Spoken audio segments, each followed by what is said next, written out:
It's Wednesday, February 19th, 2020. Digital Trends Live is about to start. Here's some of the topics we're going to be covering on today's episode of the show.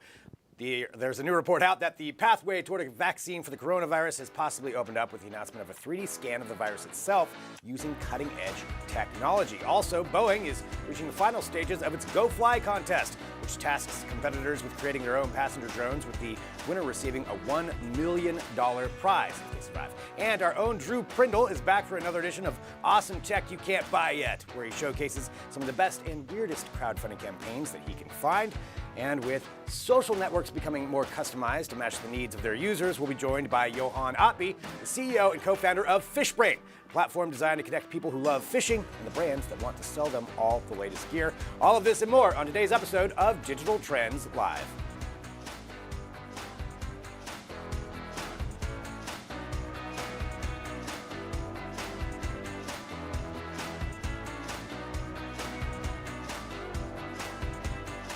Well, hello there. This is Digital Trends Live. Thank you, everybody, for joining us. We broadcast live here every weekday, 9 a.m. Pacific, noon Eastern, bringing you trending tech headlines, news, interviews, discussions, and so much more. All while broadcasting live across a number of different platforms. We're on Periscope, Twitter, Twitch, Facebook, YouTube, LinkedIn, Dailymotion, Apple News, 2 different mobile apps, a smart television app, and at digitaltrends.com/live. So wherever you're finding us, you can join in the conversations that we have about technology.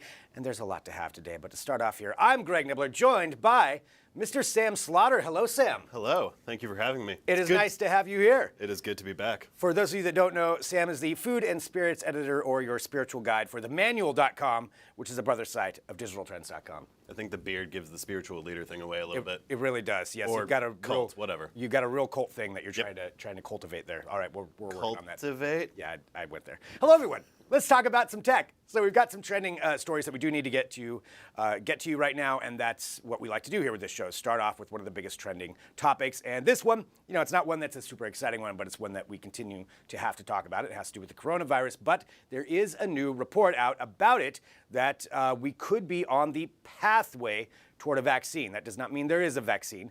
It means we're on the pathway toward a vaccine, and that is because of this report that is coming out that an actual 3D scan has been created of the virus itself. And this is a really important moment when you're trying to come up with any kind of a vaccine or any kind of preventative measures for something like this. So the technical name of the coronavirus is the SARS-CoV-2, and obviously responsible for a number of deaths. The spread of it is affecting so many different fields and so many different industries. But this is coming from Jason McClellan, who's a structural biochemist for a team at University of Texas, Austin, who said that they have actually been able to completely 3D scan the virus itself, which means now they know what it's made up of. They know a little bit more about what they can do to create something that would actually be able to combat it going forward. And first of all, you said like it's the start of the process. And start of the process. This is not a vaccine. 18 months is what they're saying. So yeah. We've been dealing with it, reading about this for not even a month now. We could be still talking about this technically, into 2021, but it's possible. Yeah, and I think this is kind of a combo of maybe a few different things, some different preventative measures, obviously, that are in place. And as we learn more about it, maybe preventing the spread of it could be one of the big issues. The actual vaccine, yeah, they're saying it could take up to 18 months for that.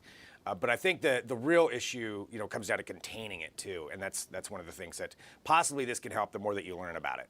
Yeah, and in the 3D model, what they were looking at specifically is the spike protein, which is the thing that basically allows the virus to get into the cells or whatever it is getting into. And so what this model is showing is it's kind of showing where this happens, and so that when the human body identifies that, they inject it or do however these right. things work, right.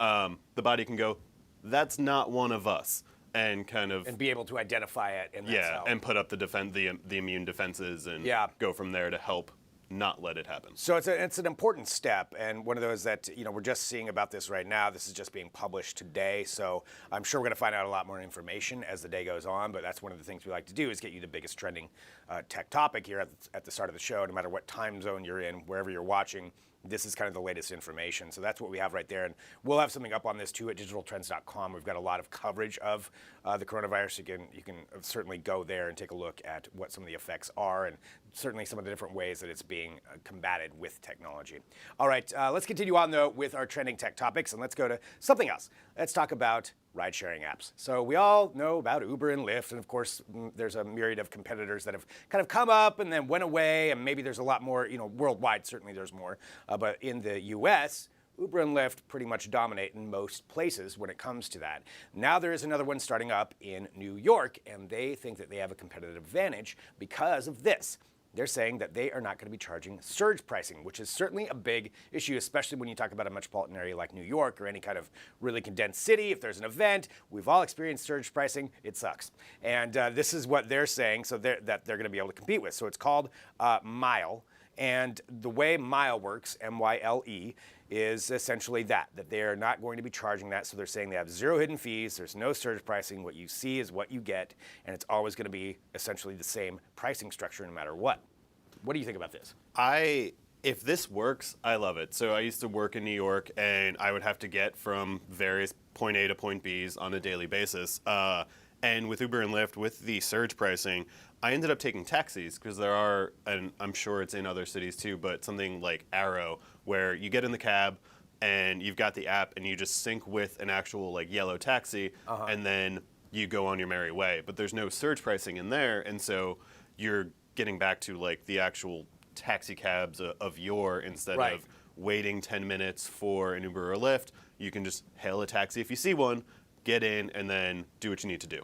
So, and you preferred that route? I did. It was a lot easier. Obviously, there's a lot more taxis kind of just milling around, and depending on where you are, obviously it doesn't always work if you're in certain parts of the city where there's not a lot of taxis, but if you're around Madison Square Garden or, Ground Zero, any of theirs, you're always going to find at least one taxi that's open and available.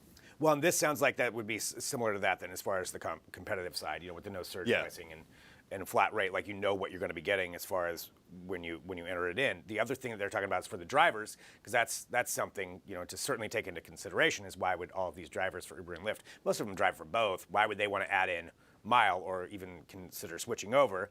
And they said that what they're going to be doing is that they're going to be paying they're paid weekly, and the commission Myle charges is less than what Uber or Lyft charges. So essentially, they may not get the surge pricing fares, but they're going to get more of the fare than some of the other ones. And they're saying that they're going to be able to maybe even undercut, some of Uber and Lyft when it comes to actually the overall price. And that's kind of what the model that they're going for. And so the encouraging side on the driver side of it. Yeah, definitely. And I think too, because we've seen sort of the perils that Uber and Lyft have gone through just kind of on either the personnel side or everything that's gone into how drivers are treated and all of that, Myle has an opportunity to look at that and go, well, we shouldn't do that. Right. And make a plan that actively avoids that kind of infrastructure, et cetera. Yeah. Right from the start. Like take note of all these different issues that Uber has had, and that Lyft is kind of skated by on some of that because Uber takes the brunt of that, but Lyft certainly, along the same lines, definitely the biggest ones. But yeah, you're right. There's a good opportunity to come in there and say,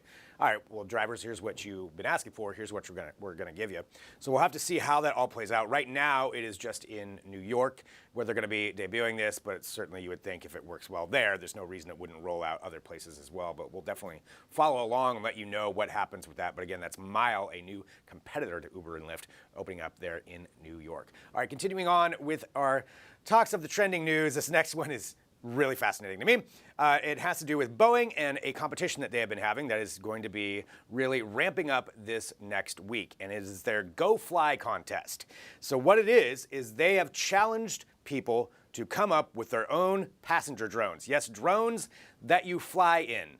And they've come down now to 5 finalists that are going to be competing against each other in a 3-day event at NASA's Ames Research Center in California, starting February 27th. So we got a little over a week before this thing really gets going. But they've sent out some videos and showcased a little bit of what these things are like. I mean, just looking at this teaser video and some of the things that people are flying in, these are different groups that have come up with this. There are corporations, there's some universities, but the whole goal is to essentially do that, create a passenger drone that's safe, that's quiet. They had some different challenges that they had to have on there. It has to have a range of 20 miles. It's got to be capable of vertical takeoff and landing. It's got to be compact and all designed around a single person riding in it.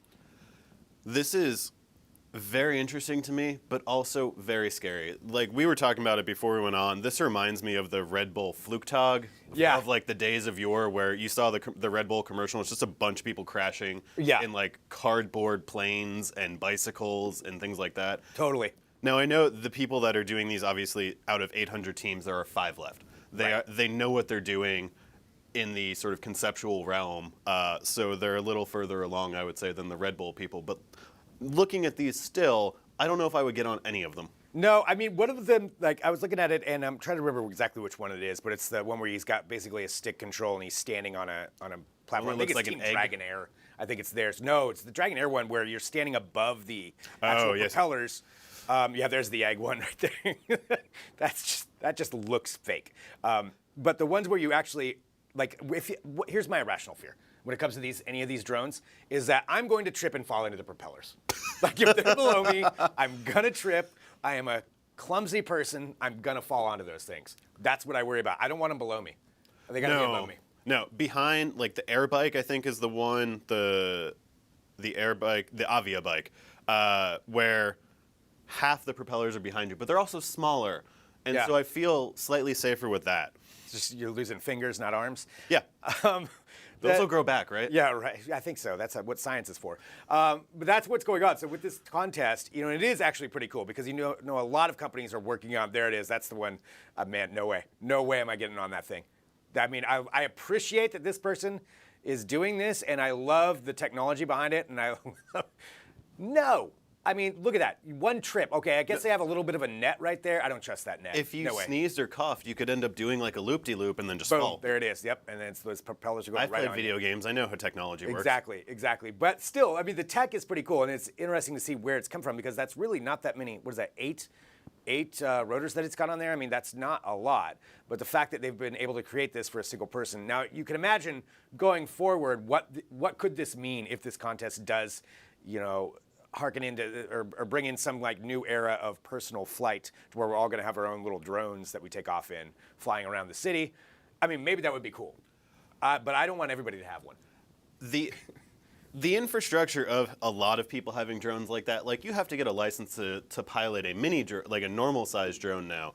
Right. Can you imagine having to put up like air traffic controller systems in just cities to deal with multiple people with different size drones and things like that? Everybody making their own up. Yeah.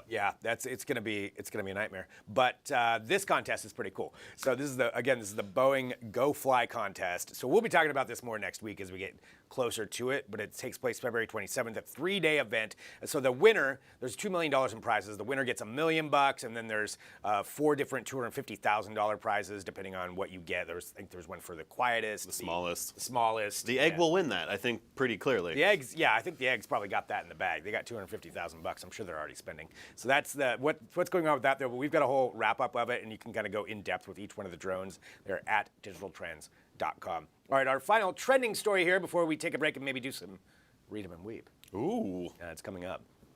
Here it is. This is one of those things where it started off as kind of a joke, and now it's turned in to an actual thing. So we all know that face masks are definitely a hot commodity right now, for various reasons. There's shortages all over the place, but there was this woman who was talking about this and saying, Danielle Baskin, she's from San Francisco, she's an artist, and she was thinking, with everybody with these masks on and looking at what's going on in China, how do you recognize any of your friends? Everybody's got a mask. You don't know who anybody is. So her idea was this, to print out the lower half of your face onto the mask so that from a distance, you still look like you when you're walking around. And now it went so far that she was actually contacted by some other people. She set up a website, Face ID Masks. It's had 30,000 visits over the last weekend, probably more this week. And she's got 1,200 people waiting to order this N95 mask, as they're calling it, right now. So it's not really being produced yet, but that's what she's going for. Sam, I want to know what you think about this. I think in terms of this being an art project, it's fun. When I first saw them, it reminds me of Super Mario 3, one of the bonus stages where you had to line up the different there were 3 pieces of face, and you could Yeah. do like Mario, the plant, the mushroom guy, and you had to line it Wow. up to get free lives. This reminds me of that because I could put my face on your face. This is true. But see, with yours though, they would have to have the beard add-on. Yes. That's the thing. Like one of those will like they have- crocheted beards to go on crocheted top beard of it. to add on to it. Yeah, that you can put over it to make sure that it still works. Yeah, it's super creepy to me. There's no way. Although I do kind of want one. I kind of want one just to wear around, just to freak people out. But that's where it's at right now. So she said she doesn't know when these are going to actually get made, but they are. She is working on them. She's like, I don't know. I guess I have to make these things right now. Yeah. Like, this was a random idea that is now turning into something. But the thing about it too is part of it was because of facial recognition, like for your phone, so you don't have to take it off every time. Right. And I think a lot of people maybe I don't have enough faith in the human race, but I don't think a lot of people read past the fact that these will not work for that. It does not work for that. Because of depth perception and how Yeah. they register your face. Like this is like It's not going to the opposite way that your face should look. Right. Yeah, it's not going to work for that, but at the same time, it's pretty unnerving, you know. And then what are you going to have, like celebrity ones? I don't know where this is going, but anyway, that's what's out there. You can read more about that at digitaltrends.com, or we'll have more talk about actually facial recognition, some different things that are going on with that later on in this show. But coming up next, we have to talk about some Read 'em and Weep, and that is where we take a look at some of the trending comments from across the internets, and we address them directly to you. We may even address some comments directly about us. That could happen. It's possible. All that's coming up next, right here on Digital Trends Live. Very emotional. Very emotional. Always. Oh.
Welcome back to Digital Trends Live. Again, thank you everyone for joining us. Hit the subscribe button, whatever platform you're on. We do appreciate it, and that way you can join the conversations that we get to have. But to start off here, I'm Greg Nibbler, here with Mr. Sam Slaughter. It's now time for Read 'em and Weep. Sam, are you prepared for this? I am ready. This is my favorite part. We do not get to see these comments ahead of time. We see them live with you as we go through the show.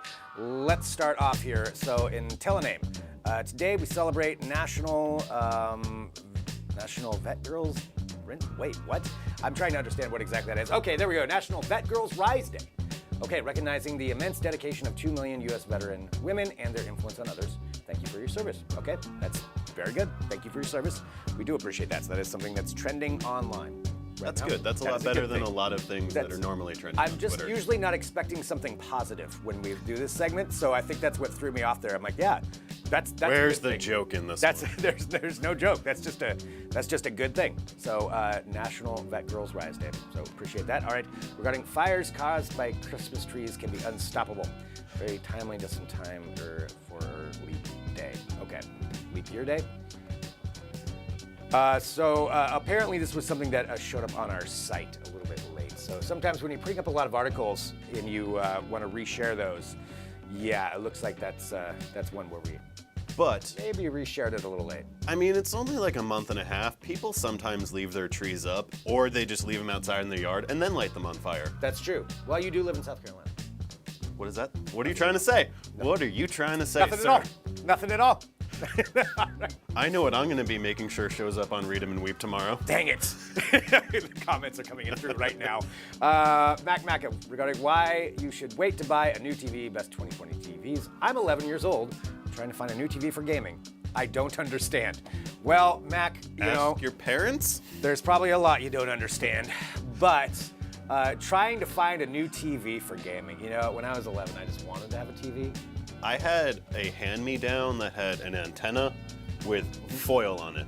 I Yeah. could get one channel, Yeah. and I could play my Sega Genesis. Yeah, I was gonna say, how much gaming did you do on that? Did you need a new TV for gaming, Sam? I did not. No, because you had one that worked. It was also only 8 bits. That's what we did. So You know, you held on to those TVs. You Yeah. probably still use that, I imagine. I have it in my room, yeah. There it is. See, Max, so you just got to be happy with what you got. But nonetheless, thank you for commenting. We do appreciate it.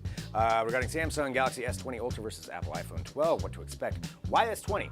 FFS had a nice numbering system going.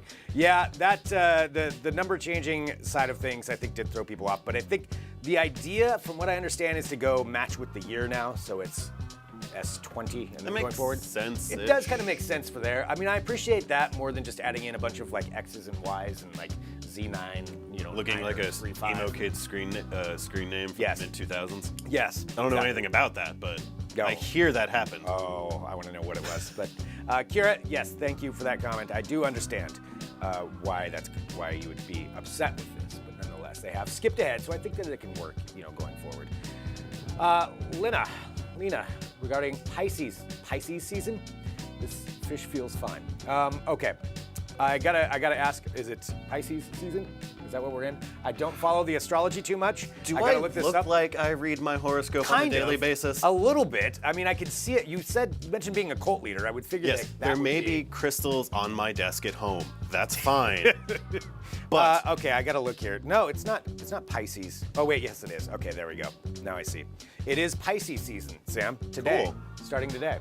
I'm surprised that you don't know more about this. congratulations. Are you a Pisces? I am not. What is your sign, Greg? Here's what it says today. Negotiations could be tricky for you today. It's going to be difficult for you to see things from any other person's point of view. This could create some problems in a partnership that you've been developing for a while now, though the problems will eventually solve themselves or turn out to be trivial. You're in the midst of regaining balance in your life, so it's only natural that you won't be able to stay objective all day long. I should be writing these things. These things drive me nuts because it's like that just said nothing. No, it it said did not. nothing. No. Yeah, absolutely nothing. Okay. Do you want to start a horoscope website with me? Yes. I think Cool. we just created that right now. All right, take a look here. Let's go. Again, we see these live on the air with you right now as it happens. Jeff Bezos is pledging $10 billion of his own money to fight climate change. The technology that allows us to colonize space will be the same technology that allows us to live carbon-free on Earth. Biohomes are the way forward and put an end to fuel-heavy food transportation. Build me that home. Build it for all now. Yeah, I mean, that's certainly something that can help, but I don't think that's all that's going to change things. No, not at all. Yeah, but the Jeff Bezos thing is interesting because he didn't really say what he's going to spend the $10 billion on. Building a ship to be the first one to colonize Mars. Oh, that's it. He's like, I'm spending $10 billion. Deuces. Yeah, I'm out of here. Him and his rich buddies. Okay, now I see what it is. I bet Will Smith's on there. All right, there it is. That's our Read 'em and Weep. Again, where we respond live to the comments that come through across the many different platforms on the internet, and we appreciate everybody for your commentary. All right, coming up next, we've got a lot to talk about, actually. We've got a whole show of stuff to discuss. We've got the CEO of Xage Security, Duncan Greatwood, who's going to be joining us next to talk about some of the trends when it comes to that with cybersecurity, 5G, AI, all that's happening next. But before we go to break, I want to say thank you to Sam Slaughter. You're very welcome, sir. This Sam. was an honor. Thank you very much. Sam's at themanual.com. Also, Sam and I are two of the three hosts of the Manual podcast, which wherever you get podcasts, you should go download it. That would be a good thing to do. I agree. Yes, indeed. All right, let's take a break. We're gonna come back here in a minute with more Digital Trends Live.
Hello, this is Digital Trends Live. Thank you for joining us wherever you are. We appreciate it. Hit the subscribe button on whatever platform you are on, that way you get notifications when we're live and when we post new videos. Right now, we're going to talk about cybersecurity and in particular, hacking. Hacking is something that we've all talked about that's a concern for so many different people, but that in part is what we're going to cover right now and some of the different concerns and different ways that it's being combated. And to do so, we have the CEO of Xage Security joining us right now. We have Duncan Greatwood. Thank you so much for being here with us.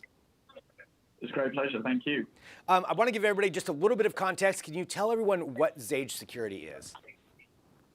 Sure.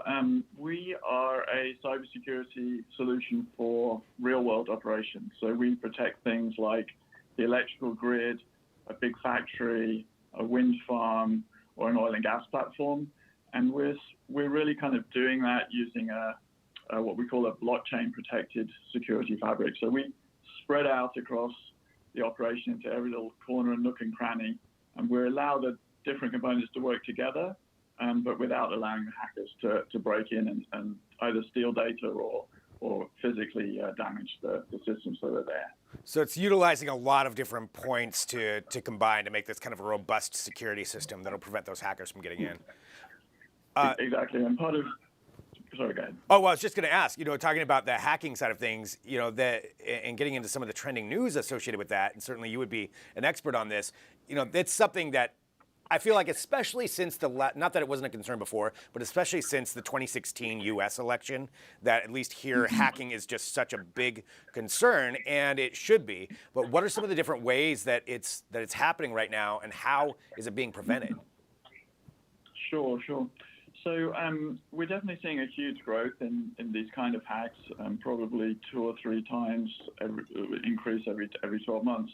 And we are seeing people hacking into the electrical grid. So we've seen state actors breaking into hundreds of points in the U.S. electrical grid, for instance. But we're also seeing attacks on less obvious things like municipal water systems, medical systems inside of hospitals, and really everything in between. And what's motivating this is partly hostile states that think they could obtain leverage by successfully hacking, and it's also criminals as well who just want to demand money from operators to draw back and not attack further. And really, there's kind of a few things going on simultaneously. So there's this big increase in attacks, but there's also a big increase in the desire of operators to share data with each other. And people call it digital transformation sometimes of these operations. It's all about data, and you can't share the data without opening up a little bit. And so those two things are pulling in different directions. You want to open up so that you can operate more efficiently, you can be closer to your customers and so on. But how can you do that without really exposing yourself any further to the hackers? Yeah, I think that's interesting. The digital transformation of industry, which is, we do talk about that in a lot of ways, just as far as this sharing of massive amounts of data, of big data, whatever you want to do, whatever you want to call it, and with all of these different companies being able to share that, or different points of operation even within a company. It's great. It utilizes AI. You can really maximize all of that. But like you said, every time you do that, there's another little door and a window that somebody could get in. So with so many different ways that hackers are getting in, how big of a concern is this for us going forward? Like I guess specifically one thing that I always hear is about the electrical grid. So you said that people are hacking into the electrical grid. Like how big of a concern is that for us going forward here this year? I think it's a major concern. I mean, I never like to be the person who tells us that the sky is falling, because there's always protections and things in place to help stop that. But we've seen hundreds of instances of successful penetrations now, and that means that it's more than just occasional 1 or 2 off. And I think as well that we want to make sure that we can advance and we can make use of IoT devices, and we can make use of distributed renewable energy resources with customers, selling as well as buying energy from an electrical utility. Well, suddenly now, instead of having, one operator, you effectively have thousands or millions of operators.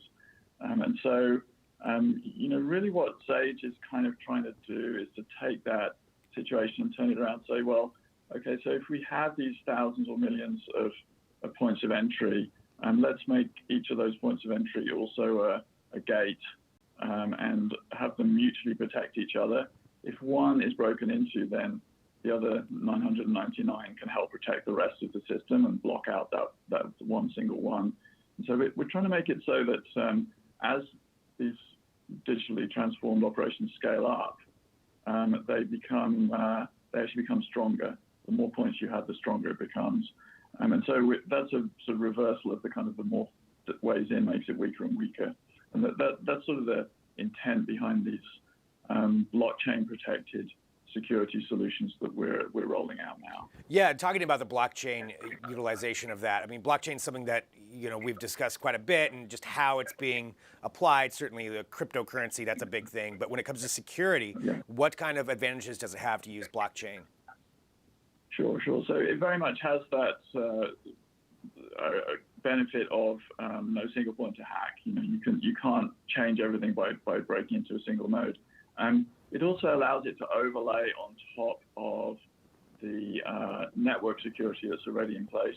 Once you have these more open platforms, you can't assume there are no bad actors on the network. In fact, you have to assume that there are bad actors on the network. But a blockchain protected system allows you to maintain security, even though you know that somewhere or another somebody will have broken in and will be trying to do bad things. It also lets us take policies and systems from the center and replicate them out safely to every corner of the operation. So it's very, very powerful for those highly distributed systems like a big factory or an electrical grid or a wind farm or what have you. And then finally, I think it's really strong for what we sometimes call multi-party cooperation. So if you want to have your suppliers and your customers and your factory, say an auto company that's sharing customer data with the brake supplier so that the brake pads can work better in future, that kind of multi-party interaction, the blockchain protected fabric is able to act as a common basis of trust for all of those people to cooperate together safely. With so many different people, I guess going back to what we were talking about, so many different ways that people are sharing data, so many different windows of opportunity, and even utilizing blockchain in different ways that you try to stay ahead of that, there's always going to be more hackers out there. There's always going to be more people trying to figure it out and trying to tap into whatever system you create. So from a company standpoint, do you have, is there a certain part of your company where you're just studying what other hackers, what hackers are doing, or how do you go out and research what they're up to? Sure. So there's a lot of data that is shared within the community. There are FBI groups and other groups that help share that information. We also spend time on what people call the dark web, where hackers will share information with each other, so that gives us a little bit of a heads up. But ultimately, what we're trying to do is create a system here where every entity that's interacting with other things is authenticated. It has to prove who it is. And it has to be authorized to carry out the interactions that it's carrying out. And so that gives us a really strong baseline that hasn't existed before, a really strong baseline in these real world operations. And then, tweaking and optimizing and improving it further as novel kinds of attacks do come through. Well, I want to say thank you so much for joining us here to talk about this and just talk about cybersecurity. It's such an important issue for all of us across every industry. It doesn't matter what you're into. Cybersecurity is a very important thing. If anybody wants to learn more about Xage Security, where should I send them? Yeah, so I think go to Xage.com. There's a ton of press and other information there. And you can also talk to some of the customers that we dealt with, whether it's Department of Energy or the Air Force or big wind farm operators like GE. And you'll see that this kind of approach is really being pretty rapidly adopted across a bunch of industries. Well, it's fascinating. I'm glad you're working on it, out there to keep people safe from all of this. And appreciate you being here on Digital Trends Live. Great pleasure. Thank you very much. All right, so cybersecurity is something that we all have to be concerned with, and it's interesting to see the different ways that we're combating hackers. All right, here's what's coming up next. We're taking a break. We're coming back with Drew Prindle making his triumphant return. I do want to ask him about the app that he was using to prevent kind of the delays that he was having when he was traveling. So we're going to discuss all that, and we're also going to talk about some awesome tech that you can't buy yet. So all that's happening next. Let's regroup. Back here in a minute with more Digital Trends Live.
Welcome back to Digital Trends Live. Thank you for joining us. Again, I always say that, but I really do mean it. Just want to let you know that. So you can hit subscribe, share the show, let other people know about it. We are live here every single weekday, but we've got kind of a double feature for you here right now because we're going to be talking about some awesome tech you can't buy yet with our own Drew Prindle right here. What up, Greg?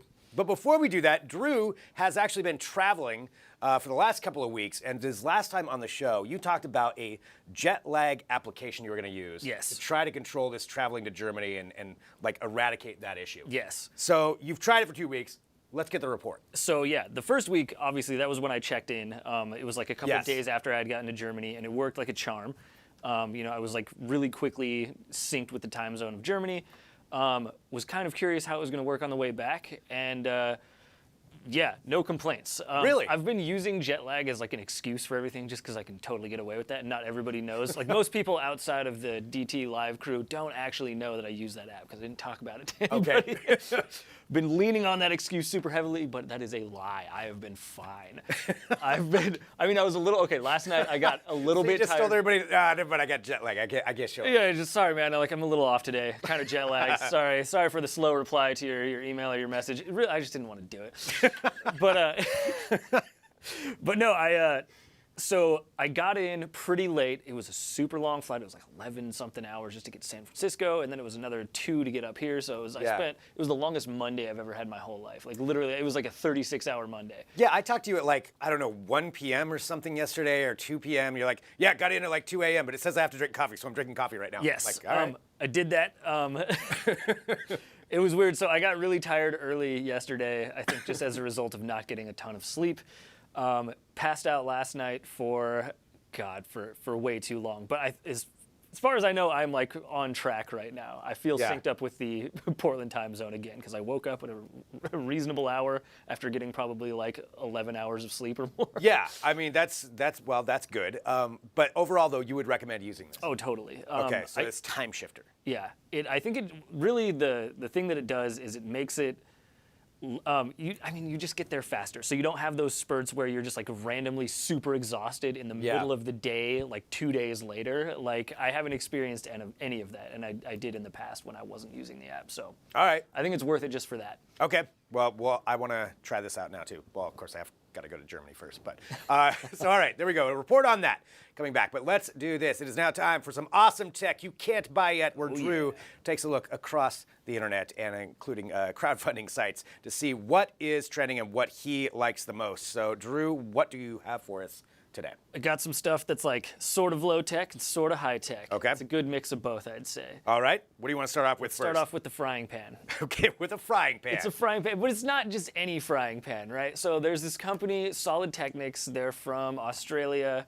And what they make is wrought iron skillets. So the cool thing about wrought iron... That doesn't seem like a new tech? So not necessarily. Like the thing is, everybody loves cast iron skillets, but cast iron is different from wrought iron. There's the difference. I didn't realize. Okay. And cast iron pans are heavy as hell.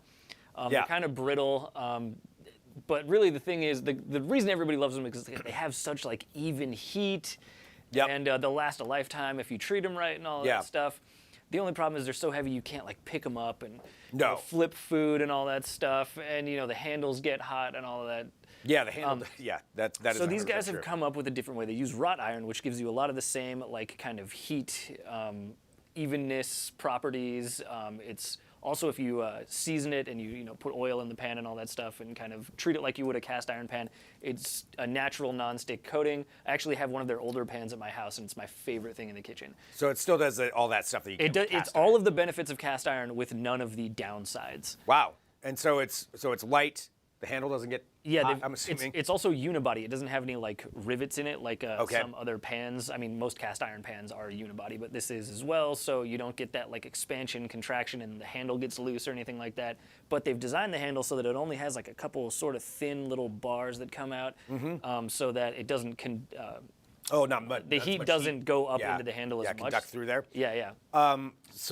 So this is their newest one. This is a 14-inch like Goliath giant pan, and they've apparently come up with a new manufacturing technique where they make it from it's a single piece of wrought iron basically, and then while it's still red hot, they dunk it in oil. in cold oil. Okay. And apparently that it's called a quenching technique, but that gives it an initial like non-stick coating, so you don't have to actually season it when you first get the pan. So it's already ready to go. It's already just prepped. Okay, that's pretty huge. Yeah. Okay, and so that is again Solid Technics. Yeah. Solid Technics. Solid Technics bigger. And so one of these crowdfunding sites that are out there right now, so Solid Technics, or actually it's just on their website. Yeah. Solid Technics, and so that's the wrought iron skillet, and that's the 14-inch one. Yeah. The new one. Okay, I like that. Actually, now I'm kind of interested in that one. So there's one, and again, this is awesome tech you can't buy yet, where Drew takes a look at some of the awesome tech out there and lets you know what he likes the most. So let's go on to this next one. I don't even know what this is. I can see the name of it on my list, but I'm like Lomo Persval 80.5. Yeah. What is that? It's a camera lens. So Okay. All Back right. up a little bit. So Okay. this thing, it's a camera lens for portrait photography, but what it is it's a revival of a lens that's like 180 years old. It was one of the first portrait lenses ever made. It was by actually the guy who invented opera glasses. Okay. Like those little opera binocular thingies. Yeah. Like like in the 1840s or whatever. Yeah. That's This the guy same, invented this lens. Petzval, excuse me. And it kind of like faded into obscurity as like, camera lens technology developed a little bit more and changed over the years. Right. But this company, Lomography, which is based in New York, that's like their whole mission. They find these old lenses, revive them, give them a modern twist, make them relevant again. And this is I think it's their like 13th crowdfunding project. Yeah, so this is, they rock. Yeah. So the cool thing Yeah. about this, what it does is 13th crowdfunding project, just that alone. yeah, they have a bunch of crazy art lenses that they've resurrected from the past that do really cool things. And what this one does is it gives you that really beautiful background blur. When you're shooting a subject in the foreground, it'll be them, but it's not just blurry, it has kind of this like dimensional like shape to it, so it'll be kind of like a circular blur, and you can actually add in like little filters to change the shape of the blur in the background. Nice. So yeah, if you're into portrait photography and you just want something to mix it up and make your images look a little bit different than what everybody else is producing, this is totally that. And that's the one, so it's the 1.9, f1.9, so $314 right now. Yeah. And this works on like a bunch of different cameras? Yeah. I'm assuming? So the lens is fairly universal? Yes. And how did you find this? Just browsing on Kickstarter. Just going on Kickstarter, And also, okay. like, Lomo has a massive following, so every single time that they release something Gotcha. on Kickstarter, it's like instantly makes its funding goal. I think they're up to like, $400,000 or something on Kickstarter right now. Yeah, I mean, if you said this is like their 13th or whatever, They have a clearly rabid know what following. they're doing. Yeah, they know how to manufacture stuff. It's always good. It's always delivered on time. So like if you back this project, you don't have to worry about like, delays or them not like producing something that's like, what they promised in the video. Oh yeah, so looking at even at some of those images right there, yeah, with that blur in the background, that does look pretty cool. Yeah. So, all right, so there we go. So there's that one. That's the Petzval lens. Let's go to this last one here, the Forca knife. Which is a terrible, terrible name. It's awful, but I mean, it does tell you what it is. Yeah, It's I'm a gonna fork- guess. I could guess what it is It's based a off fork of and that. a knife, but it's okay. The reason I put this one on here is because it's so typical of a trend that's happening on crowdfunding right now, which is the let's get rid of single-use items trend. Right. Okay. So Yeah. it happened a while back with like straws, plastic straws. For I sure. think- Yeah, the metal straw thing. Yeah, the last episode that we did this, I think I was talking about reusable like tissues, handkerchiefs or whatever. Yeah, that one I'm not on board with. But But this is reusable cutlery, which is not at all a new idea. There are reusable cutlery sets all over like Amazon. You can get them right now. But the problem with those is you have to remember to bring them and like Yeah. have extra space for them. Like I actually have I got a reusable cutlery set that I thought was all small and sleek, and I got it on Kickstarter like a year ago. I never use it. yeah, but you don't want another thing in your pocket. Exactly. I just Like- don't want another thing in my pocket. And that's what this eliminates. So it's like flat pack fork and knife, and it's designed with dimensions that fit into most standard size wallets. Okay, I can kind of get behind that, and it's Yeah, yeah. $19, so that's not like too ridiculous. Yeah, and it's all metal apparently. So Because that's something that you could bring. I mean, clearly you need to clean it after you put it back in, otherwise I can Yes. see this being a bit of an issue. But yeah, okay, that's not too bad. So it's like a Swiss Army credit card fork and knife. yes, All right. exactly. How big is the fork? That's a great question. That's It also, where the issue is. It also doesn't look like it's like curved. It's just kind of like a flat like prong thing, which might be kind of annoying, but Yeah, that's true. You want a little bit of a curve to it, but I mean, I like this as as an idea. Yeah. Here, you know, if you're going out, like, excuse me, I don't want your fork and knife. And then I'm just picturing like bringing this out if you go out to dinner. Like, no, actually, just let me get it out of my wallet. I mean, here. I don't know where you're going to dinner where they either don't give you cutlery or they just give you plastic. No, but if you tell them like, no, well, I don't want to say where I'm going to dinner. But no, I mean, if you're just like, no, I don't. I brought my own. Don't worry. Send it back. Send it back. I've got my own. All right. I can kind of get behind that though. Yeah, I'm just thinking of it for like camping. Yeah, that's actually not a bad idea at all. Yeah, because that way it's just Small, small. compact, it's always there. Stuff it in a little pack. Yeah, all right, that would work for me. All right, well, there it is. That is the fork and knife. Very descriptive. Actually, I kind of like the name now that I've said it a couple of times. But that is all part of Awesome Tech. You can't buy it. And of course, you can read about all of these at digitaltrends.com under that section because Drew spends hours upon hours scouring the crowdfunding sites to find these for It's an addiction. It's an addiction that we get the benefit of. So, Drew, thank you very much. Always a pleasure, man. Good to have you back. And thanks to everybody who's tuning in, of course, to Digital Trends Live. Coming up next, here's what we're going to talk about. So we all know that there's social networks for a lot of different things out there, but what about for people who like to fish? That's what we're discussing next. We have the CEO and co-founder of Fishbrain, Johan Atby, to talk about their platform and how much money is involved in fishing worldwide. It's crazy. I mean, I like fishing, but I did not realize how big it was. And so that's coming up next. We're going to discuss Fishbrain and their platform, so stick around back here in a minute with more Digital Trends Live.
This is Digital Trends Live. I'm Greg Nibbler. I appreciate everybody who's joining us for this show. Of course, you can always share it, so please do so. Let everybody know about it. Right now, we're going to talk about a platform that I am really excited to discover the origins of and where it's going. And I'm talking about Fishbrain, and it is a social media platform for people who like to fish. I mean, it's just that simple, but I think there's a lot more to it because there's actually a whole online platform that's been launched in addition to that. So let's get into it right now. Right now, we have the CEO and co-founder of Fishbrain, Johan Atby. Thank you so much for joining us.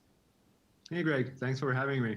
I want to talk about some of the really cool things that you are doing with your platform, but I want to get the backstory of this. I really do. I want to know what happened and what some of the, what did you see out there or not see that made you want to co-found Fishbrain? So first of all, 6 years ago, I knew nothing about the sport fishing industry. Okay. But I ran my previous company in Silicon Valley. I successfully sold it. And after my lock-in period was over, I was looking into, okay, what should be my next gig? And I came to two conclusions, two macro trends that I highly believe in. Number one is if you have a passion for something, doesn't really matter what it is.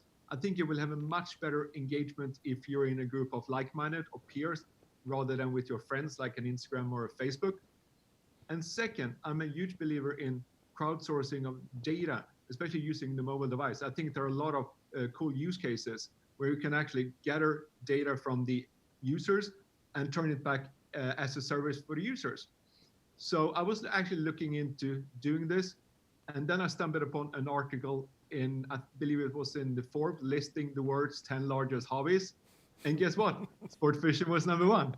So I started to look into the sport fishing industry, and there were some of the fundamentals were absolutely in place for sport fishing. Like there are 49.4 million Americans go fishing every year in the US.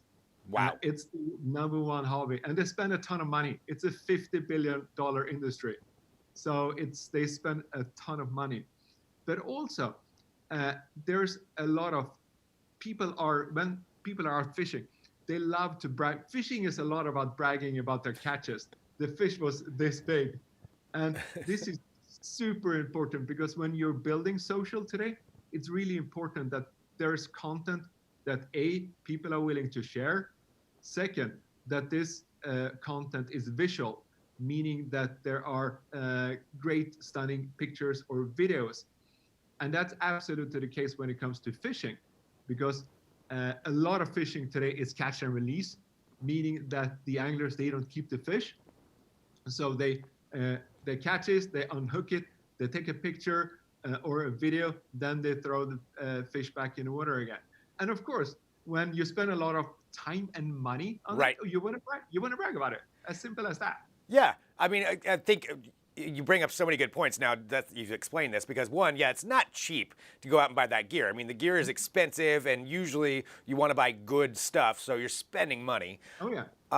And then the idea that there's that many people that are out doing it. I guess one question I have, and I want to get into what the actual platform is, but the other aspect of fishing is sometimes it does kind of feel like it's more of like an old school activity where you want to be out there without technology and things like that. Was that any kind of a hurdle that you had to get over to develop this? Not really, because people are so used to using their mobile device. Yeah, so that's not an obstacle even really if they're anymore. Fishing, or if they're running or biking or hiking or whatnot, everyone using the mobile device these days. And we also have a lot of kids, young people on the platform, because fishing is, from a macro perspective, it's a growing industry. It's growing in popularity. And kids, they use the mobile phone for everything, including fishing.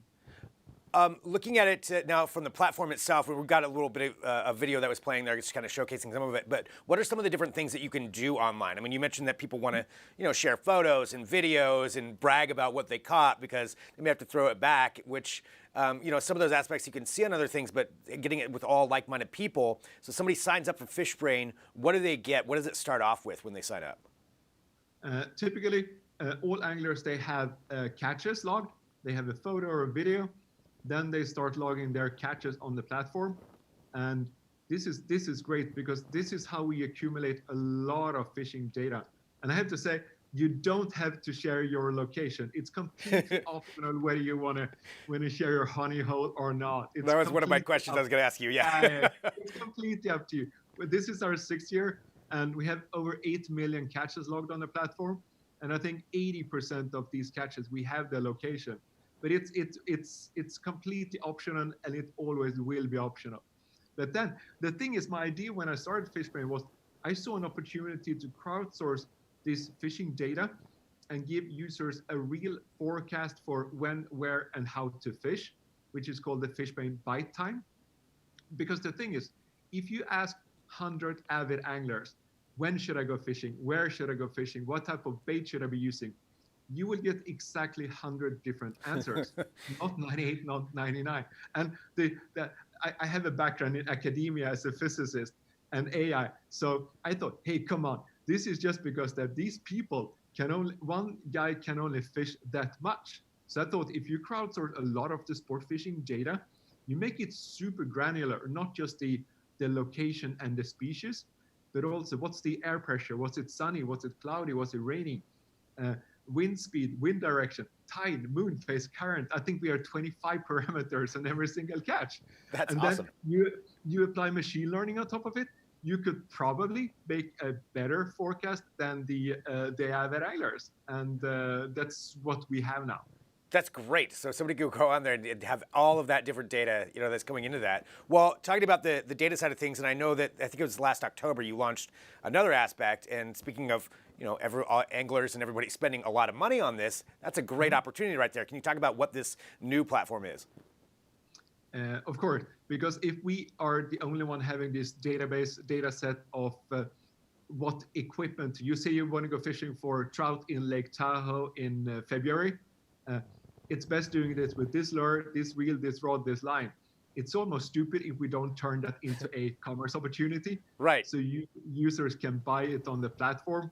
And so that we have built out now for over a year.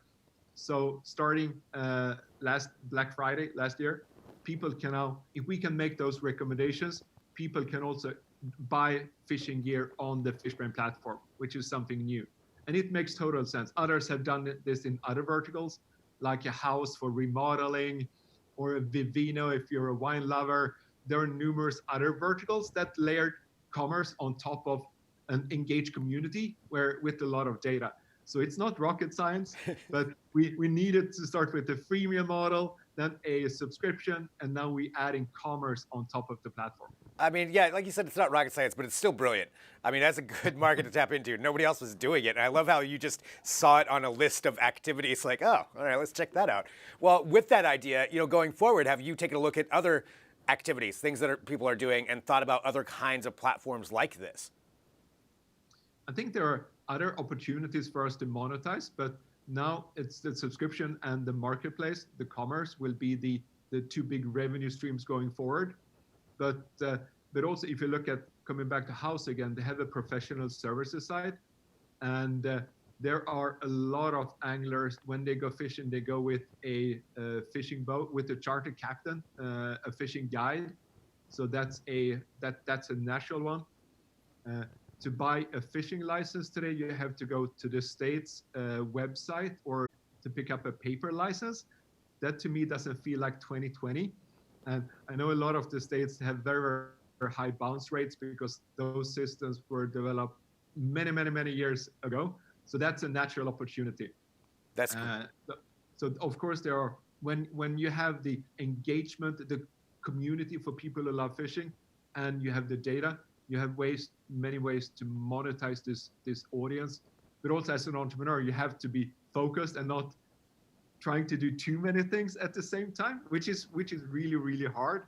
But that's also why it's taken us a couple of years to launch the commerce side of the business. I know I need to get to a break, but really quick, have you thought about crabbing or clamming on there? Oh yeah, we have. I lived in Boston for years. I know it's big. Okay, yeah, I was going to say that could be huge. But all right, well, I want to say thank you so much for joining us. Like, really fascinating what you've done, and really great having a conversation with you. And for everybody who wants it, they can go download the app. I'm assuming on any platform that they're on. Yes. Thanks for having me. Fishbrain, thank you so much. Thanks. Bye now. All right, that is fascinating and just really interesting talking about technology and looking at different things that people are into, right? The customization. I know we need to get to a break though, so let's do that. We've got some more news coming up. I want to talk about some Face ID news. I've got kind of some random things we're going to discuss here coming up next. And then we've got some more interviews, so stick around back here in a minute with more Digital Trends Live.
Hello there. It's Digital Trends Live. I'm Greg Nibbler. Let's do some news, shall we? So here's some other trending stories that we're going to talk about here at Digital Trends Live, where I want to make sure that you are aware of what's happening so you can go throughout your day knowing that these things exist. So here, let's start off with some Face ID, so some facial recognition software. And this is kind of a strange one because it's something that I guess a lot of people have brought up. We all know when we pull up our phones, Face ID, it scans it, and then you can get in. But there have been some instances where people have printed out faces, maybe, and use those to try to get in to somebody's phone. And it's a concern that we have as 3D printers are more out there, that people can start to do something like that. But there is a software that would actually prevent that from happening. So it's called Trinimix, and we've got some images here. This is from our own John Velasco, who went out and tested this, and here's what it is. This 3D scanning and imaging software will only operate if it can tell that someone has live skin. So the person has to be, I guess, not only have skin, but also be alive, and that is how it will open up the phone. So that's what we're starting off with here. So that sounds kind of creepy, but there is an actual use case for this. So the way it works is that it's got a 1 megapixel NIR camera. So you're taking a look at it right there, kind of adds on to the top of it. It's got a flood illumination sensor and a light projector. And with all of that combined, it's able to actually scan what it's taking a look at and really get in depth to analyzing what it is that it's seeing. So it analyzes the reflection of light. It can then detect and see if something is living skin or a latex replica because it's able to map it so well. Because it's 3D mapping that. It can tell whether something is a silicone material or not.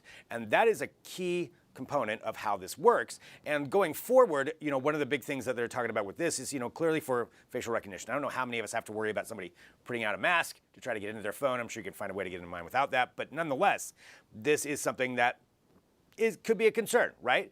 But you can also see how it can be used in different ways. Think about when we get to the point where facial recognition is going to be used to enter into doors. Or I'm sure it is for some places too right now, or for any kind of security measure where it's scanning your face. That's something. Another way to look at this too is using this software because of how accurate it can identify things. So it wasn't just skin. Skin is what they talked about to start off with, but also you could take it and according to this article, according to what John said, it can distinguish between a plastic bottle or a glass bottle. It can distinguish between wood or plastic and be able to know that because it's so accurate in scanning. And one of the applications they were talking about is, think about this, what about robotic arms? I mean, right now, if you think about some kind of robot that's maybe sorting things in a factory, there's a lot that goes in to that optically for it to try to understand what it is that it's looking at. There's different sensors, and they're trying to figure that out to do something fast. But right now, it's really slow. Generally speaking, humans are much better at it. But if you have a software that can scan it that quick and know exactly what it's looking at and know the makeup of the material before it ever even touches it, I mean, it would know not to crush something or to handle something with care, and how it would analyze that. That's just one idea. So robotic arms was one. Smartphones is where we're probably going to see it first, though, and it sounds like there's a lot of people that they're working with. So we even spoke with, I guess it's a collaboration with Qualcomm. So Qualcomm's involved in this, which means we're going to probably see this in phones, but definitely interesting. So it is a facial recognition software that can tell if it's reading live skin. You can read more about that at digitaltrends.com. All right, continuing on here with some trending news as we go through Digital Trends Live. Let's talk about deepfakes. This is something that's happening in India, and if you're wondering, it makes you wonder if we're going to see it somewhere else. So it has to do with an Indian politician who deepfaked himself on purpose. So there we are. We're taking a look at him right there. So this is a politician, and it's Bharatiya. He's from the Bharatiya Janata Party. So that's just kind of giving you a background. This guy's name is Manoj Tiwari. So here's the deal. Manoj Tiwari is actually somebody who deepfaked his own version of these. So he's a politician. He was sending out just a message to some of his people.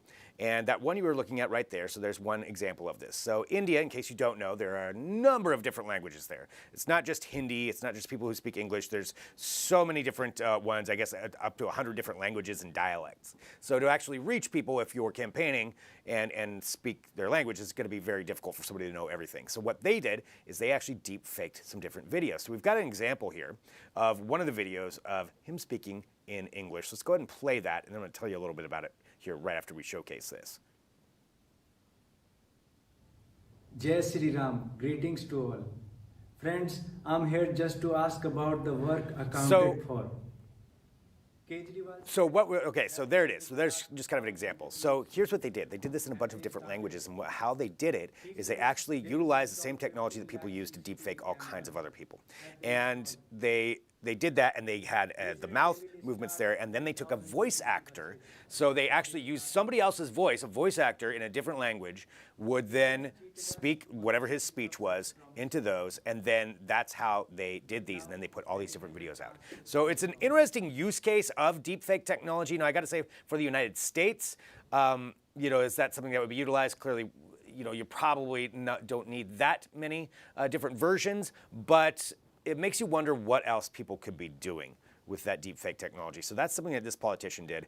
Now, there are a couple of things here in the U.S. In October, California passed a bill making it illegal to share deepfakes of politicians within 60 days of an election. So it's illegal to do that. So if it's within 60 days of an election, technically, if you share a deepfake of someone, that's illegal under California law. What's going to happen to you? That's I guess another question, but that's technically illegal. Also, Facebook is banning some deepfakes last month. Reddit updated its policy to ban all impersonation on the platform. That includes deepfakes. So certainly that's a concern enough. And just looking at that one, who would know that was really deepfaked if you didn't already know about it? And that's something that we'll have to look forward to see what kinds of things that people do here over the next several months, especially for the U.S. election. That's what I'm talking about, because somebody's going to try to start using this technology to do that. Despite the laws, it's something to be concerned with, so definitely pay attention to what's going on with that. We'll keep you up to date at digitaltrends.com. All right, final thing here in our quick news break. Let's talk about, this is a weird one, let's talk about Cyborg grasshoppers. Didn't think I'd say that, did you? So here's what's going up. This is an effort to figure out new ways to detect bombs and explosives at airports. We're all used to the dog, when you're going through the airport, the dog runs along. We've got those little weird tube things where it spins around you to check and see if you've got any explosives on you. Well, this is a different way, and this is coming from Washington University, or actually, this is coming, from the Office of Naval Research. Washington University has actually worked on this before, combined with the Office of Naval Research, and what they're doing is figuring out a way to put an implant into locusts and grasshoppers and have them test for bombs. So the reason is, apparently, they are very, very adept at detecting chemicals. Despite being an insect, they can tell the minute differences between things. And if they put this little electrode on them, what can happen is it can read what they're reading. And they can actually train these to go toward certain chemical vapors. So they said that what this is, it's an explosive sensing with insect. It's essentially this. Here's the title of this. Sorry, there's a lot of science that goes into this. I want to make sure I get it right. Explosive sensing with insect-based biorobots. It's a biorobotic chemical sensing approach where signals from an insect brain are directly utilized to detect and distinguish various explosive chemical vapors. There you go. That's what we're talking about. So this isn't going to be utilized right away, but it's definitely something interesting that maybe at some point you go to the airport, you could have a swarm of grasshoppers that would jump onto your bag and let you know if something's there or not. Although I guess that would probably be a bad thing. Either way, you can read more about it at digitaltrends.com. That's it for my time on this. Let's get on to something else. We're going to take a break. We're going to come back. We've got John Rowland, who's going to from S2A to talk about their platform for luxury custom homes that are entirely self-sustaining. So very interesting use case of how they're utilizing this platform. So we're going to talk about that next. Let's stick around back here in a minute with more Digital Trends Live.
This is Digital Trends Live. I'm Greg Nibbler. Thank you for joining us. And we like to talk about trends in technology. And certainly sustainability is one that we love to discuss. And we're going to do that in part right now with a particular industry. And so joining us, we have the president and co-founder of S2A. We've got John Rowland. John, thanks so much for joining us. This morning.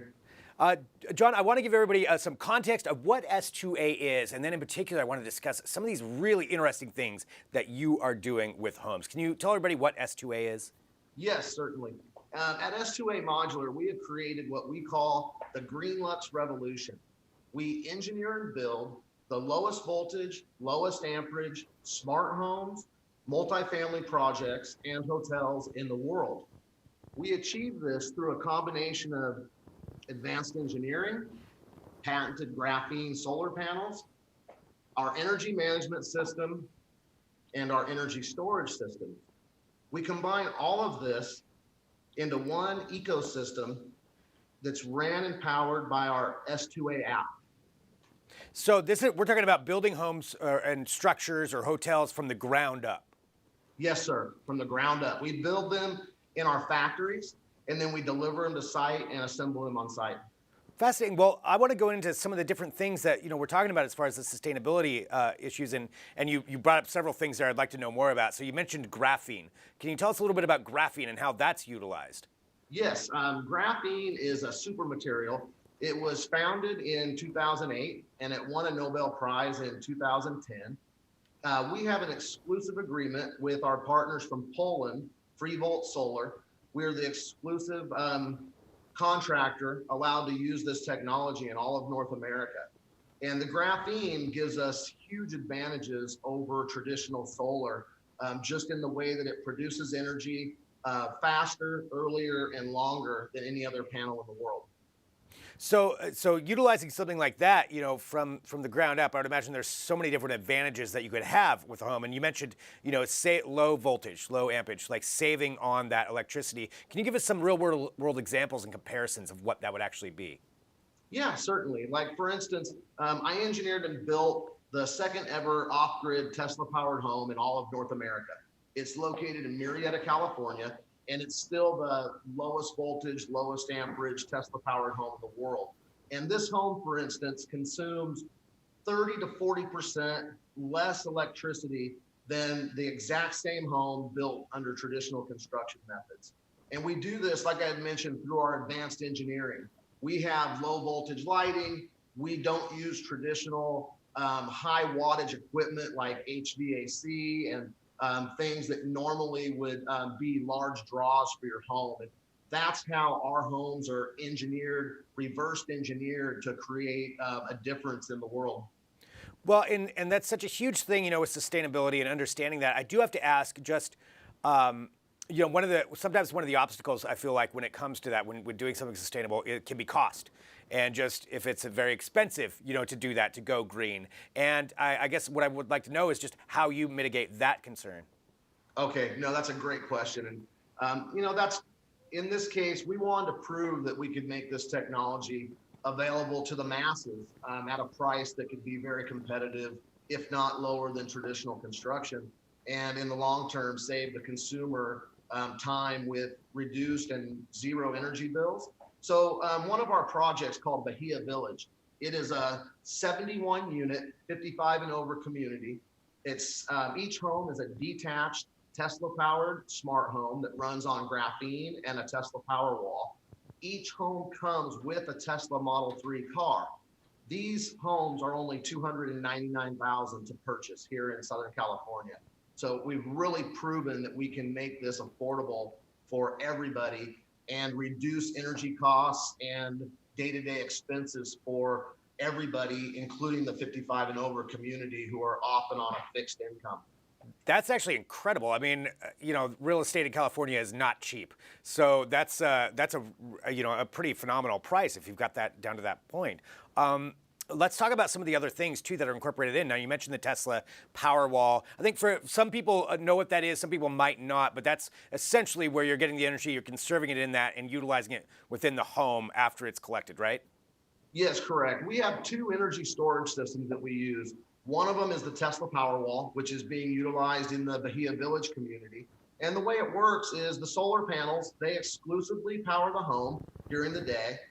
The excess power that the home's not using, since we do generate a surplus amount of power, is stored in the Tesla Powerwall. At night, when the sun goes down and the panels are no longer producing, the Tesla Powerwall powers your home throughout the evening until the sun comes out the next day and begins the process. We also have our own proprietary S2A battery, which is a little bit larger watts and better for larger projects. So we use that on our commercial projects. All of our residential products, we are tied in directly with Tesla and their Powerwall. I got to ask, I'm assuming that you're standing in one of your homes right now, is what we're looking at. Behind you there it looks like some kind of a power wall. What is that that's right behind you? Yes, you are correct. I'm standing here in one of the prototype homes that we built in Murrieta. You are seeing a Tesla Powerwall behind me, and maybe seeing a little piece of back of a Tesla Model 3, which is similar to what comes included with our Bahia Village project we were talking about. Nice. Well, looking at this, going forward, and like you said, you're working with hotels, you're working with houses, you're working with all of these different kinds of things. How do you see this being expanded, and where are you at right now if somebody wanted to even get one of these? So yes, we have 2 factory locations now, one in Hemet, California, Southern California, and one in Patterson, California. And we just did a recent press release on a launch that we are looking for cities across the country. We have, we're looking for 35 locations. We're looking for 9 new factories in the next 2 years. So we are delivering nationwide. We have contracted with another nationwide factory that is allowing us to utilize some of their locations, because we do have a hotel project going in Florida for Marriott, and we have 2 Holiday Inn projects in Northern California. These will be the lowest voltage, lowest amperage hotels ever engineered in the world. Wow. Well, John, I want to say thank you very much for joining us here on Digital Trends Live to talk about this. Really an incredible achievement. And I love the fact that, anytime we can talk about sustainability, but also, when it comes down to price, like keeping something attainable for people. And that's what it sounds like you've got the combination of both of those things going forward. Thank you so much for being here on Digital Trends Live. Greg, thank you very much for having me, and have a great day. You too. Thank you. Bye-bye. All right, so really interesting, right? Talking about sustainability and just doing that from the ground up, but still making it affordable, but utilizing all of those different kinds of technologies to make that possible. Really, really fascinating, and appreciate John being on the show, and appreciate everybody who's joined us here at Digital Trends Live today, because that's it for today, but we've got more tomorrow. So tomorrow, if you're familiar with Battle Royale games, you've likely heard of Apex Legends. I'm going to guess you have. Well, Season 4 of the series just launched, and we're going to be having Dusty Welch and Chad Grenier from Respawn Entertainment, the game studio behind Apex Legends, on the show. So if you have any questions that you want them to answer, please join the show and comment. Let us know. We've been talking a lot about VR and augmented reality as of late, especially around the upcoming release of Google Maps with built-in AR markers. On the show tomorrow, Nils Wolny, the CEO of a German startup called HoloRide, will be joining us. Their VR technology helps car passengers reduce motion sickness, smoothing out the real-time movements of the car. And we'll get ready for the weekend with another segment of Real News, where Aaron Keeney and Riley Wynn discuss movies opening this weekend and which films deserve your dollars at the box office. And again, thanks for tuning in. Digital Trends Live airs Monday through Friday at 9 a.m. Pacific, noon Eastern, and I'll be right back here tomorrow with another episode.